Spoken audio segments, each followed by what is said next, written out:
We'll have a live look right now at the Walmart amp. That's where Tenacious D is playing tonight, and quite the crowd. Yeah, I know some people that are in that crowd. Yes, I think we've got some folks from our 4029 news crew who are going to be there this evening. But music starts at 8 o'clock tonight, and it's probably cooled down for them. It was sprinkling earlier in Rogers, you said. Yeah, it was. Unfortunately, I think a lot of the concert goers, it is a concert, right? Yes. Okay, yes. So the concert goers, they may get a little bit of rainfall on them, especially deeper into the show.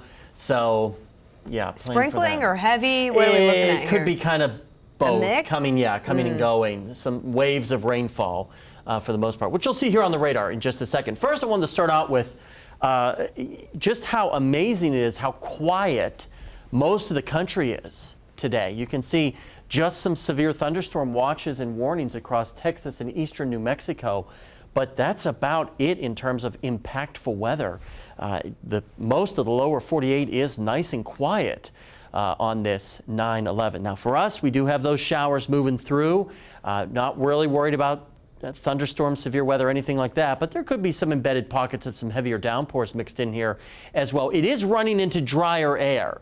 So a lot of this on the front edge is being eroded and chomped away by that drier air. So it's going to lose some of its punch as it makes its way through and into northwest Arkansas and the River Valley. So keep that in mind over the next couple of hours. And we'll have periods of rain all week long that will be possible. Not a lot of rain will fall, though. You can see across our area anywhere from maybe 1/4 of an inch to 3/4 of an inch could fall by the time we get to the weekend. Heavier amounts will remain. You basically got to get west of the I-35 corridor to run into the really heavier amounts, the 1.5 to 2+ inch rainfall numbers there. Right now across Eureka Springs, things are nice and quiet, although gray skies.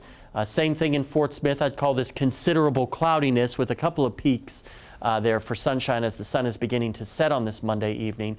Temperatures right now, you're on the southern side of the front, it's still warm, but that cooler air just to our north, the flow around this area of high pressure, pushing that cooler, more refreshing air toward our area.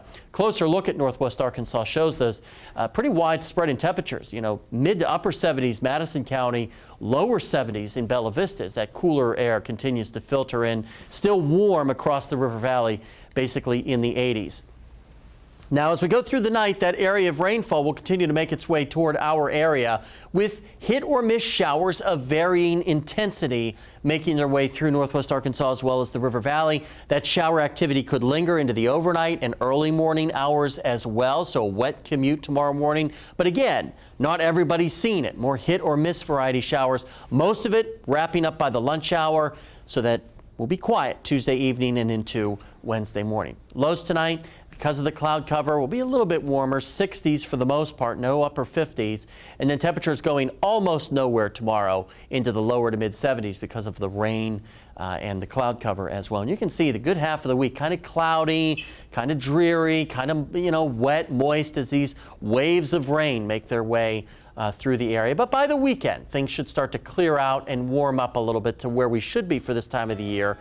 Lower to upper 80s across northwest Arkansas as well as the River Valley. But an impact morning tonight and tomorrow morning as well, with the periodic rain chances that we'll be experiencing. Now, 4 degrees on Friday. We forecasted 86 for Hiawassee in Benton County. Missed it by 2 degrees, unfortunately, but that's still good enough for Angela of Rogers to get the Darby by the umbrella. We'll take you to Alex tomorrow, right on the Franklin-Johnson County line, and forecast a temperature of 76. Stay with us. Cameron Johnson's in the studio. She's got all your hog news right after these messages.